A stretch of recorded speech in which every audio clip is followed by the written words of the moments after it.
All right, people. So another episode in Advice to Junior Developers, and today we're going to be talking about the blame game and why you need to run as far away as possible from the blame game as you can. As you can tell, I finally had a haircut, so that's excellent news for all of us. And we're almost at 100 subscribers as well. So thank you very much to everyone who's watching and interacting with the videos. It motivates me to make more. I mean, I don't really get anything out of it, but I just really enjoy it. And I think that, like, you know, the community that's helped me, I should also give back and help out the community as well. So into it now, talking about the blame game and why you should avoid it, right? So it's really easy, particularly when you're working on a ticket or a particular story. And let's say someone's holding you back or you're waiting for someone else to complete their work. You want to just say, oh, this person's a problem, the work's not completed, blah, blah, blah. And that's why you cannot action your item or ticket that you're working on. And I would, advise every single person, please do not play the blame game. Don't, point people out, don't say like, oh, this person's the problem or that person's the problem or that person's the reason why I can't do it. Because the day will come when you are that person, right? When you're working on something and something comes up and you just can't solve it. And like, you're just finding it really challenging to overcome or to complete. And so, those situations will come when you're on the other side and the person that you play the blame game with or the individuals will remember that you will throw them under the bus and therefore will not hesitate to call you out. So, you just have to think of it from both sides, right?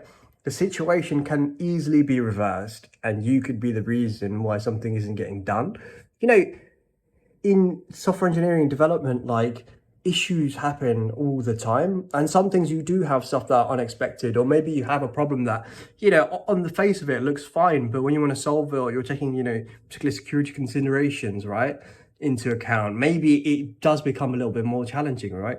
And you will face that a lot. You might underestimate things, right? So you need to be able to have those mature conversations and saying like, look, I currently have these blockers, and then you can maybe say that, oh, maybe I can help work on this ticket, or help address a couple of the issues that might be being faced, and then, have like maybe an extra couple of points here and there added to that story, depending on, I don't know how you story point, right? But whatever it is, right?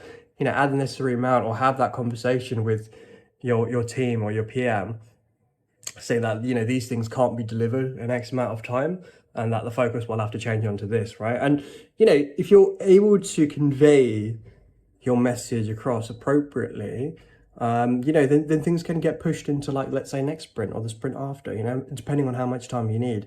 And I've seen those situations happen a lot, and I've seen people play the blame game as well, but just don't do it, right? It always backfires. I've always seen it backfire. I'm not saying that I have gone about, blaming someone, right? But you do start to notice those people, and you will notice that the team environment becomes really toxic when you play the blame game. So just don't do it. And like, if you can try and cool things down, then please be that person, just so that they know that, the route that they're taking is not the correct one. Be the more mature person in that situation.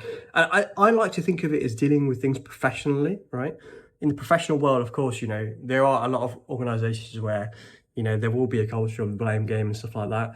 And fine, I accept that, right? But to have like a good scrum team that's like operating well and efficiently, right? You can't have the blame game. It just won't work. Things will just become toxic and you'll just hate your life, right? It's already difficult enough as it is, so don't make it worse.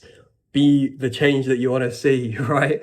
And you can have those good functioning teams. So just try and avoid the blame game and just deal with things in a more professional manner. And I can guarantee it will make yours and your colleagues' lives a lot better. So yeah, hopefully that helps.